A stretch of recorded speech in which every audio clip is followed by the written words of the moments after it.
राधे राधे महाराज जी। महाराज जी, अभिभावक की नज़र में शिक्षक अच्छा क्यों नहीं होता है? उन्हें क्यों लगता है कि हम उनके बच्चे को बेवजह कलयुग का प्रभाव है।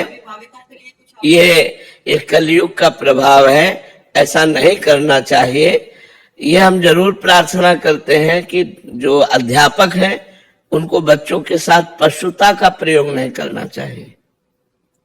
पशुता जैसे निर्दयता पूर्वक जो दंड देना है, ऐसा पाया गया है। ऐसा कई जगह पाया गया है कि जिस तरह से विद्यार्थियों को प्रताड़ित किया गया वो पशुता थी। बकाया वो सब ऐसे नहीं होते। और बिना शासन के कोई भी विद्यार्थी उत्तम विद्यार्थी नहीं बन सकता। अगर अभिभावक लोग विद्यार्थियों को डांटने पर, विद्यार्थियों को थोड़ा सा दंड विधान करने पर टीचर को धमकाते हैं तो वो ये समझ ले अपने बच्चे के भविष्य पर हम पानी फेर रहे हैं, अपने बच्चे को हम उद्दंड बना रहे हैं, अपने बच्चे को उत्साह दे रहे हैं। ऐसा नहीं करना चाहिए। बिना डांट के उस अवस्था में पढ़ाई में मन नहीं लगता। तो अभिभावक जनों को ऐसा नहीं करना चाहिए। और ये कलयुग का प्रभाव, कभी ऐसा नहीं हुआ घर वाले जाकर और बोले हैं कि आप इसको डांटिएगा, आप इसका जीवन बनाइएगा, ना कि आप डांट नहीं सकते, आप बोल नहीं सकते तो आप तैयार रहिए। वैसे उद्दंड बच्चे हो जाएंगे कि वो आपको भी गाली देंगे और आपको भी पीटेंगे, घर से निकाल देंगे। महाराज, माँ बाप मानने के लिए तैयार ही नहीं होते कि हमारा बच्चा ऐसा कर सकता। हाँ, इसीलिए वो आगे सब मान जाएंगे। जब उनके साथ व्यवहार होगा वो मान जाएंगे। आजकल के बच्चे कितने उद्दंड होते जा रहे हैं, जबकि विद्या विनयम ददाति, विद्या विनय प्रदान करती है, नम्रता प्रदान करती है। बच्चे उद्दंड होते चले जाते हैं। माता पिता से बच्चे बच्चियां कहते हैं आप अपना देखो, हम सब देख लेंगे। ये क्या है? तो ये वही फल हुआ जो डांटने फटकारने का अवसर आपने नहीं दिया। छोटे से बच्चे को जब डांट फटकार मिलती है। एक बार एक बच्चे ने पेंसिल चुराई, पेंसिल, और माँ से बोला माँ पेंसिल चुरा के लाया हूं। तो उसने कहा शाबाश, लिखने के काम आएगी।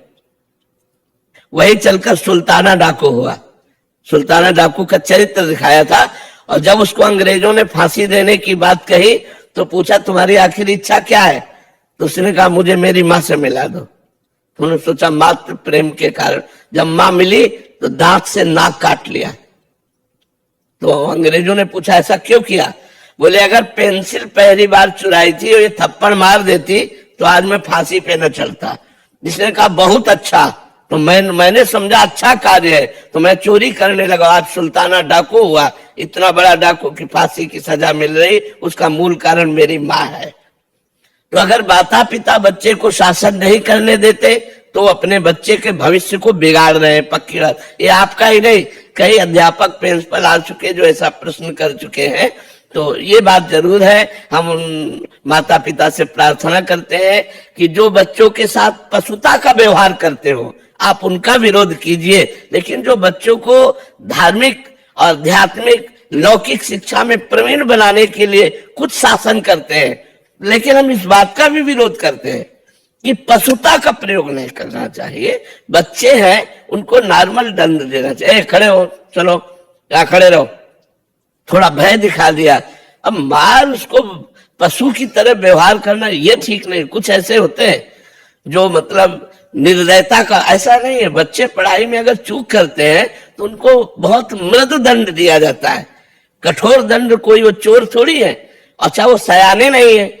10 वर्ष, 12 वर्ष, 15 वर्ष, 16 वर्ष, 18 वर्ष, ये सब कोमल अवस्थाएं हैं। तो ऐसे बच्चों को खड़ा कर दिया, सबके सामने थोड़ा सा डांट दिया, ये ऐसे चलेगा। अब अगर इसका भी विरोध होगा तो फिर वो उद्दंड तो हो ही जाएंगे। बहुत उद्दंड हो जाते हैं, बहुत बच्चे उद्दंड हो जाते हैं। और आज का जो बच्चा उद्दंड है उसका कारण यही, न माता पिता का शासन, न शास्त्र का शासन, न संतों का शासन, न टीचर का शासन। तो फिर क्या मनमानी आचरणों में उतर जाते हैं।